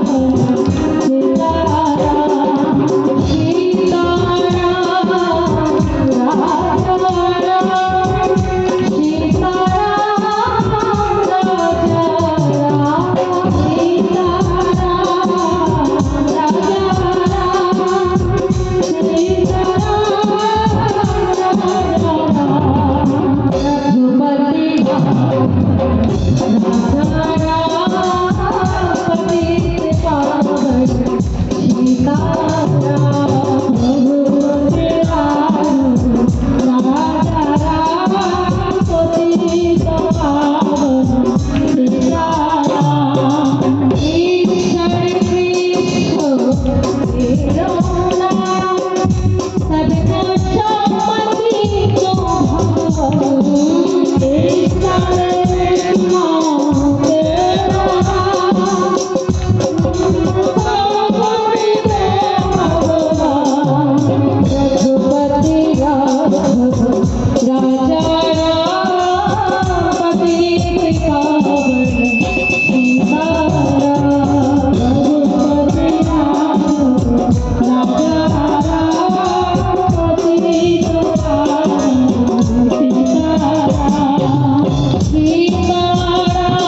राम, सीताराम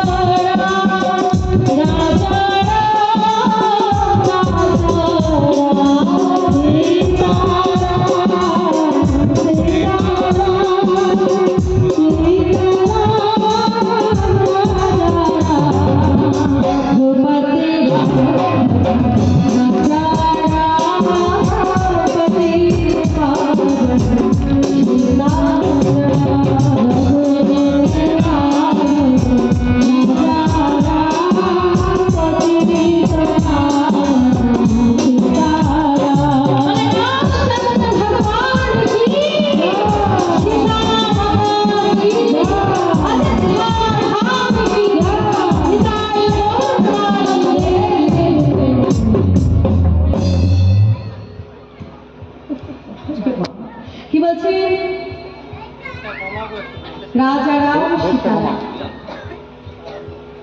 तो प्रभु श्री राम তিনি কি করেছিলেন? পূর্বার্থে তত্ত্বরাজ্যম দশরথবলম পদ্মপদ্ভাম প্রিয়ায়া।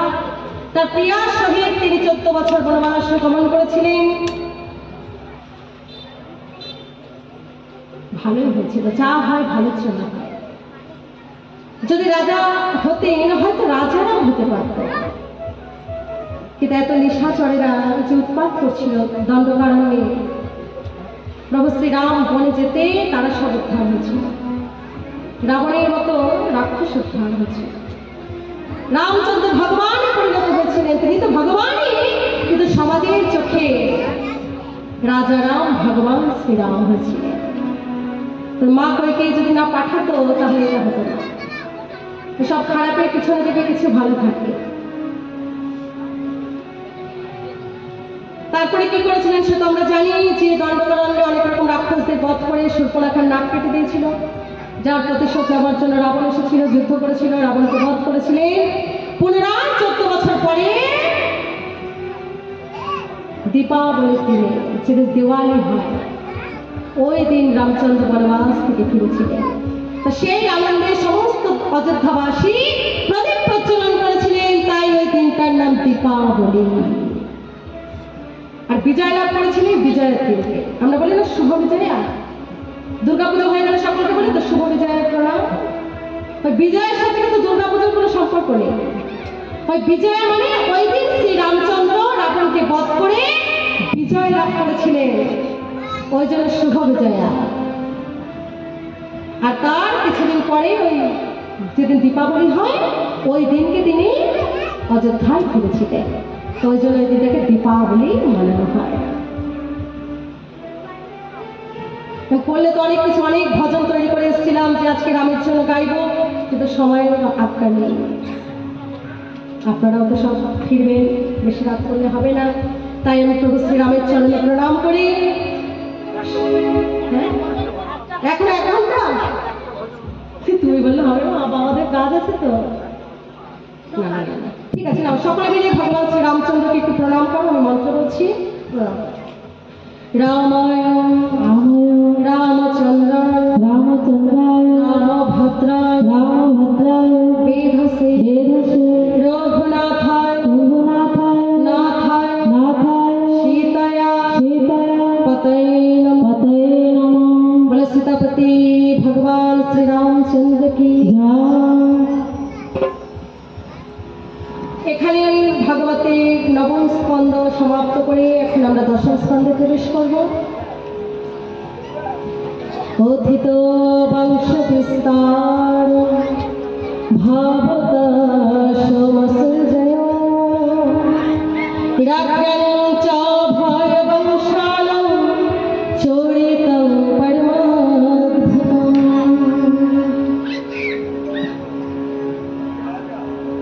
পরীক্ষিত মহারাজ উঠে দাঁড়িয়ে বলছেন, গুরুদেব কৃপা করে এবার আমাকে একটু কৃষ্ণলীলা শ্রবণ করেন।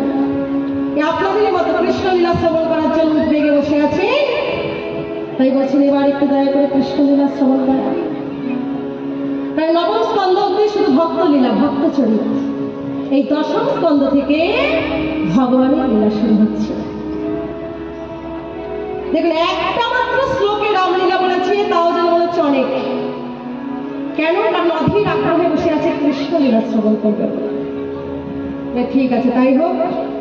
আক্রান্তা ভূরি ভারেণ ব্রহ্মাণ্ডং শরণং যজৌ।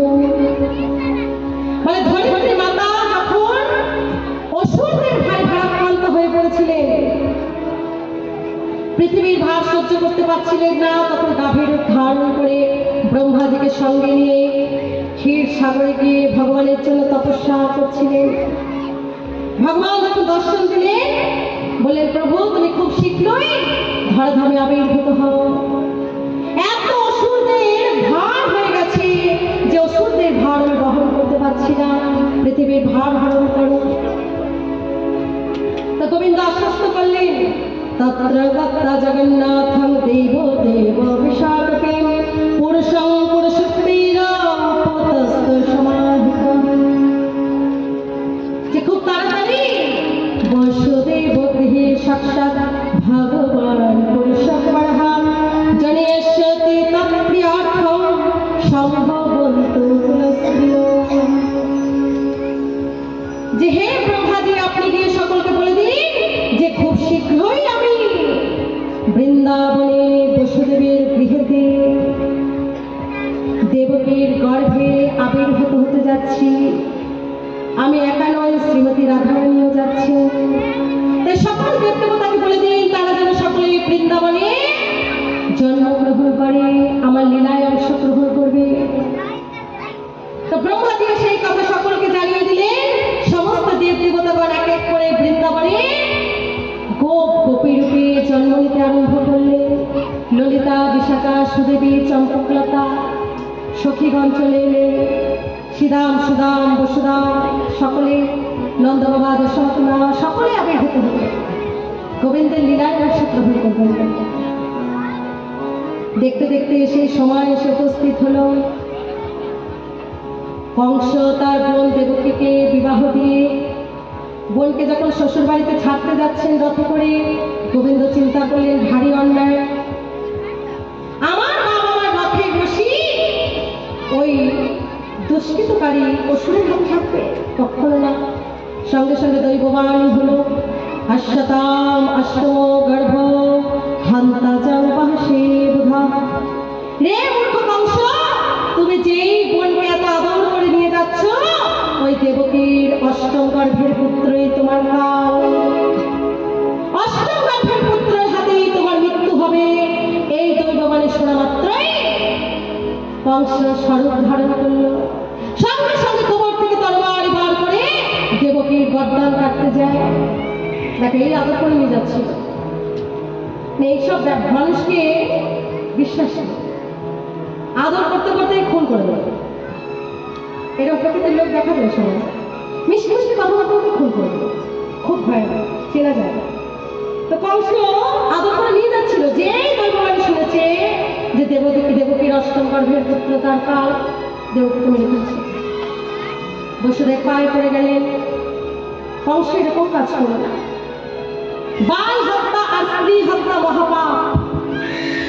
আরে দেবকীর অষ্টম গর্ভের পুত্র তোমার কাল, দেবকী তো তোমার কাল নয়, তো ওকে মেরে কি হবে? ওকে ছেড়ে দাও। আমি কথা দিচ্ছি আমাদের যতগুলো সন্তান হবে আমি তোমার হাতে তুলে দেবো, তুমি যা ইচ্ছা তাই করো। সকলে জানতেন যে বসুদেব হচ্ছেন সত্যবান। তাই কংস বিশ্বাস করে রথ ঘুরিয়ে নিয়ে গিয়ে দেবকী আর বসুদেবকে কারাগারে বন্ধ করে দিল। বলে এখানেই থাকবে, এখানেই সন্তানের জন্ম দেবে, যতক্ষণ অষ্টম গর্ভের পুত্র আমি পাচ্ছি ততক্ষণ তোমাদের মুক্তি নেই। আজীবন কারাদণ্ড দিয়ে দিচ্ছি। দেখতে দেখতে কালান্তরে 1 বৎসর পর মাতা দেবকী গর্ভবতী হলেন। 1 বৎসর পর দেখতে দেখতে সুন্দর একটি বালক হলো, নাম রাখলেন কৃত্তিমান। কিন্তু কথা দিয়েছেন, কথা তো রাখতেই হবে। সন্তানটিকে নিয়ে গিয়ে যে কংসের হাতে দিলে কংসের মনে একটু মায়া হল। সত্য দেখতে পাচ্ছি তো, হাতে নিয়ে একটু মায়া হলো যে না একটু মায়া, কেন আমার কাল তো অষ্টম গর্ভের পুত্র, এটা তো প্রথম গর্ভের পুত্র, অতএব একে ছেড়ে দিল।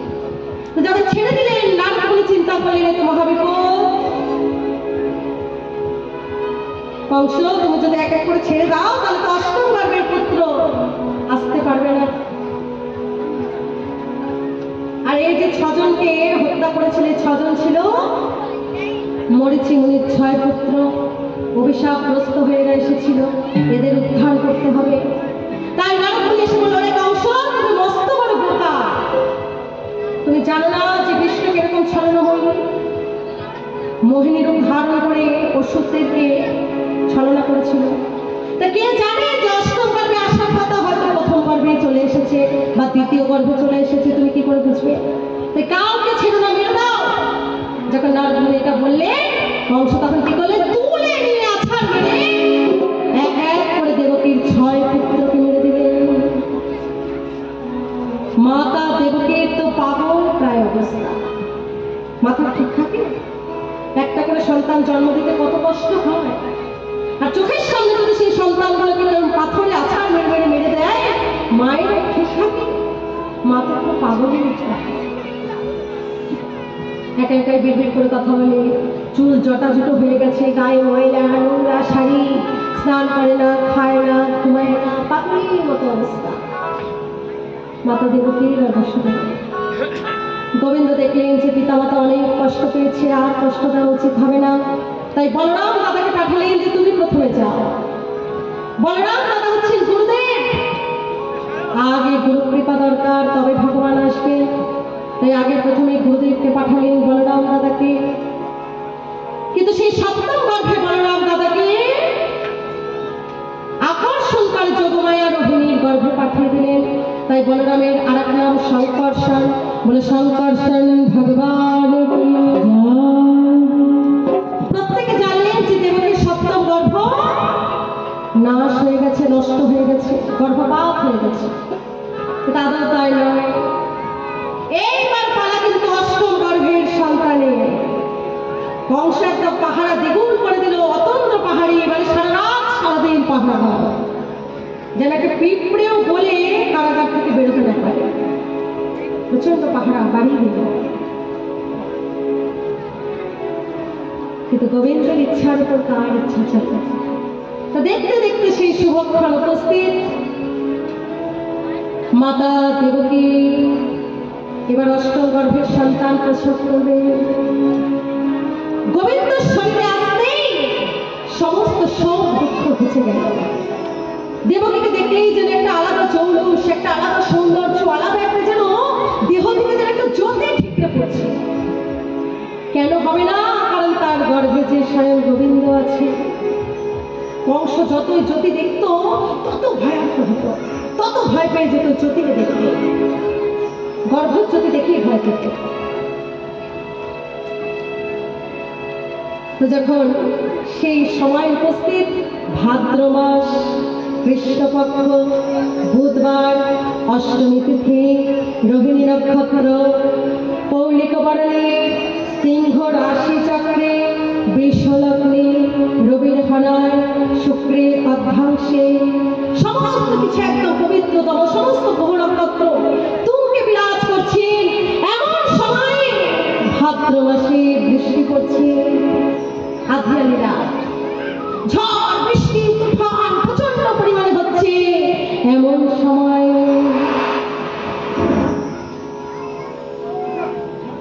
যোগমায়া চলে এলেন। যোগমায়া আসা মাত্র সকলে ঘুমিয়ে পড়লেন, গভীর নিদ্রায় ঘুমাচ্ছে। যোগমায়া প্রকটিত হতে কারাগার পুরো আলোকিত হয়ে গেল। ভগবান শ্রীকৃষ্ণ চতুর্ভুজ নারায়ণ রূপে প্রকটিত হলেন। নারায়ণ রূপে কেন? কারণ এই যে দেবকী আর বসুদেব, এরা পূর্বজন্মে তপস্যা করেছিলেন। এরা পূর্বজন্মে ছিলেন কৃষ্ণী আর সুতপা, ভগবানকে সন্তান রূপে পাওয়ার জন্য তপস্যা করেছিলেন। তা ভগবান আজকে চতুর্ভুজ রূপ ধারণ করে এসেছেন কেন? যে আমি কোনো সাধারণ বালক নয়, স্বয়ং শ্রীমান নারায়ণ এসেছে তোমার পুত্র রূপে। এটা যেন দেবকী বুঝতে পারে, তাই চতুর্ভুজ রূপে এসেছে। চতুর্দিকে আলোয় আলোকিত হয়ে গেছে। মা দেবকী বলছে, বাবা কৃপা করে তুমি আমার ছোট্ট সন্তান রূপে আমার কোলে এসো। এক্ষুনি যদি কংস জানতে পারে আমার বাকি 6টা সন্তানের মতো তোমাকেও, আমি শুনতে চাই না। আমার জন্য নয়, জগতের সকলের জন্য তোমাকে বাঁচতেই হবে। দেখো মায়ের মন তো সন্তান রূপে বাৎসল্য প্রেম। তাই কৃষ্ণ যে জগদীশ্বর, আনন্দ ব্রহ্মাণ্ডের মালিক, তাকে বলছে যে তুমি ছোট্ট বালক হয়ে যাও, যদি কংস দেখে ফেলে বিপদ হবে। মায়ের বাৎসল্য। তো গোবিন্দ তাই করলেন, ছোট্ট বালক রূপে মাতা দেবকীর কোলে চলে এলেন। বলে দেবকী নন্দন ভগবান কি জয়, বাসুদেব নন্দন ভগবান কি জয়। গোবিন্দ কোলে আসা মাত্রই হাতের বেড়ি খুলে গেল, পায়ের বেড়ি খুলে গেল, কারাগারের দরজা খুলে গেল। বলে এটা আশ্চর্যের কি আছে? ভগবানের কেবল নাম স্মরণ করলে জীবের ভব বন্ধন ঘুচে যায়। আর সেই ভগবান আজকে কোলে এসেছে, আর কি কোনো বন্ধন থাকতে পারে? সমস্ত বন্ধন ঘুচে গেল। আপনার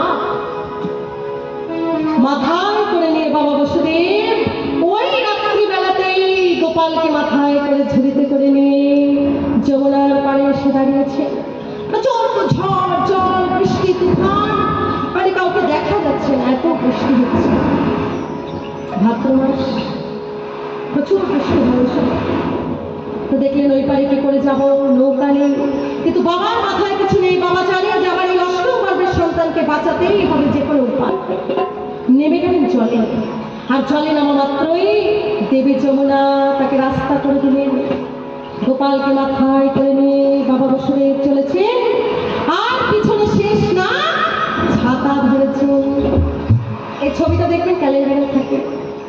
বাবা বসুদেব মাথায় করে নিয়ে যাচ্ছে কোথায়? ওপারে গোকুলে। গোবিন্দ মেরো হ্যাঁ, গোপাল মেরো হ্যাঁ, গোবিন্দ মেরো হ্যাঁ, গোপাল মেরো হ্যাঁ, গোবিন্দ মেরো হ্যাঁ, গোপাল মেরো হ্যাঁ, গোবিন্দ মেরো হ্যাঁ, গোপাল মেরো হ্যাঁ।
ভগবান চরণামৃত পাবো।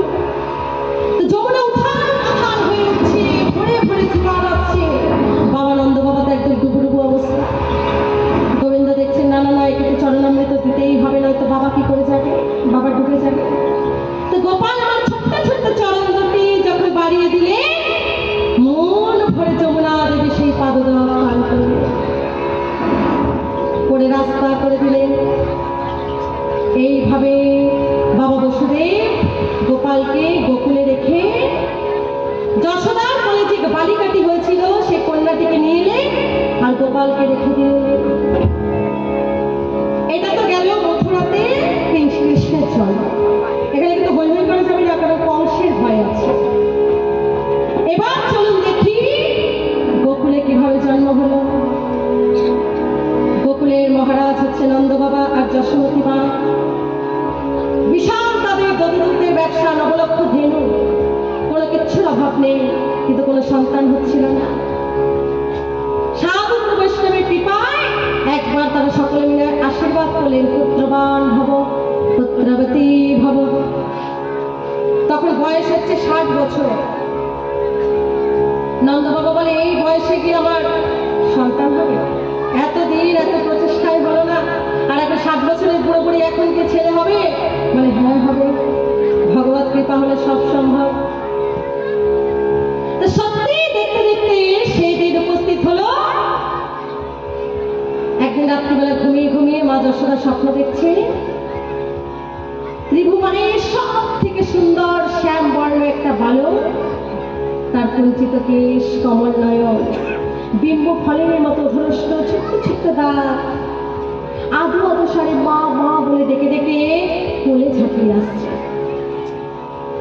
আর মা তাকে কোলে জড়িয়ে নিতে যাবে, এমন সময় ঘুমটা ভেঙে গেল। তাড়াতাড়ি করে উঠে নন্দ বাবাকে ডাকছে, ওঠো না, আজকে একটা খুব সুন্দর স্বপ্ন দেখেছি ব্রহ্ম মুহূর্তে। ভোরের স্বপ্ন সত্য হয়, আজকে ব্রহ্ম মুহূর্তে আমি একটা খুব ভালো স্বপ্ন দেখেছি, তার মানে নিশ্চয়ই এটা সত্য হবে। দেখবেন ভোরবেলায় যদি আপনি কোনো ভালো স্বপ্ন দেখেন তাহলে ওটা সত্য হবে, আর যদি কোনো খারাপ স্বপ্ন দেখেন তাহলে আবার ঘুমিয়ে পড়বেন, উঠে পড়বেন। খুব খারাপ স্বপ্ন আসে অনেক সময়, যে নিকট কেউ মারা গেছে, বড় কিছু ক্ষতি হয়ে যাচ্ছে, এমন স্বপ্ন আসে। এমন কিছু যদি স্বপ্ন দেখেন তাহলে সঙ্গে সঙ্গে আবার ঘুমিয়ে পড়বেন, তাহলে আর ওই স্বপ্নটা ক্রিয়া হবে না, এমনই বলা আছে শাস্ত্রে। আর সুস্বপ্ন দেখে সেটা ভালো, সেটা পূর্ণ হয়। তো বাবা বসুদেব বলছেন যে ঠিক কথা, আমি এই স্বপ্নটা আজকে দেখেছি, তার মানে এটা কোনো শুভ সংকেত। তো দেখতে দেখতে মা যশোদা গর্ভবতী হলেন। এখনকার ডাক্তাররা যেমন ডেট দিয়ে দেয়, তেমন মুনি ঋষিগণ বলে দিলেন যে লালা কবে আবির্ভূত হবে। ভাদ্র মাস, কৃষ্ণপক্ষ বুধবার, অষ্টমী তিথি, রোহিণী নক্ষত্র, বৃষ লগ্নে, সমস্ত কিছু বলে দিলেন। যেগুলো যখন সব একত্রিত হবে তখন তোমার এই লালার জন্ম হবে। তো সব খুঁজে খুঁজে দেখা গেছে যে আজকে সেই দিন সমস্ত ব্রজবাসী আজকে সব নন্দ ভবনে উপস্থিত, লালার জন্ম হবে। রাত 8টা বাজে, 9টা বাজে, কোনো খবর নেই। হঠাৎ করে তো হয় না নিশ্চয়ই, আগে থেকে যন্ত্রণা ভোগ করতে হয়, কিন্তু এ তো স্বয়ং ভগবান। জন্ম কর্ম চমে দিব্যম চবেতি তত্ত্বতঃ নয়তি মামেত সর্জুন। ভগবানের জন্ম, ভগবানের কর্ম, ভগবানের অন্তর্ধান সবটাই দিব্য, কোনোটাই আমাদের মতো না। তাই তো মায়ের শরীরে কোনো ক্লেশই নেই, কোনো কষ্টই নেই। মা তো একদম নাক থেকে ঘুমাচ্ছে। বাবা নন্দ বাবা বলে আমি একটু দিয়ে শুই, কিছু খবর হলে ডাকবে, অসুবিধা হলে ডাকবে। তো সব ব্রজবাসী নিজের বাড়ি চলে গেছে, মাও নাক থেকে ঘুমাচ্ছে। এমন সময় কখন যোগমায়া আবির্ভূত হয়েছে, কখন বসুদেব এসে সেই কন্যাটিকে নিয়ে গেছে, তার পুত্রটিকে পাশে রেখে গেছে। মা যশোদাকে ছেড়ে জানে না, কেউ কিচ্ছু জানে না, কারণ যোগমায়ার প্রভাবে সকলেই নিদ্রাচ্ছন্ন। গোপাল চিন্তা করতে দেখেছে কি ধরনের মা, আমার জন্ম হয়ে গেছে আর আমার মায়ের দিকে নাক দেখে ঘুমাচ্ছে, কি করে ডাকবো? ডাক্তার যাও, উঠে পড়ো, আমি চলে এসেছি। বলে না না, এটা তো হয় না, সদ্য বাচ্চা জন্মিয়ে তো কথা বলে না। তাহলে কি করবো? বলে কাঁদবো। কি করে কাঁদবো? আমার তো কোনো দুঃখই নেই। তাহলে কাঁদবো কি করে? বলে তার থেকে এক কাজ করি, ওম ওম ঘুম ভেঙে গেল। ঘুম ভাঙতেই মা দেখছে যে পাশে শ্যামবর্ণ কুঞ্চিত কেশ, কমল নয়ন, ঠিক যেমন স্বপ্নতে দেখেছিলেন সেই রকম সুন্দর গোপাল, বাল গোপাল মায়ের পাশে শুয়ে আছে। মা আনন্দিত হয়ে আছে, সবাইকে জয় জয়কার করলো, সবাই চলে আসুন, লালার জন্ম হয়ে গেছে। বলে বাল কৃষ্ণ লাল কি, বলে বাল কৃষ্ণ লাল কি। আর কিন্তু এখানে কোনো ভয় নেই, এখানে আমরা মন খুলে আনন্দ করতে পারবো। গোপালের জন্মের আনন্দে সুস্বাগতম কৃষ্ণ, সুস্বাগতম কৃষ্ণ, সুস্বাগতম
Hare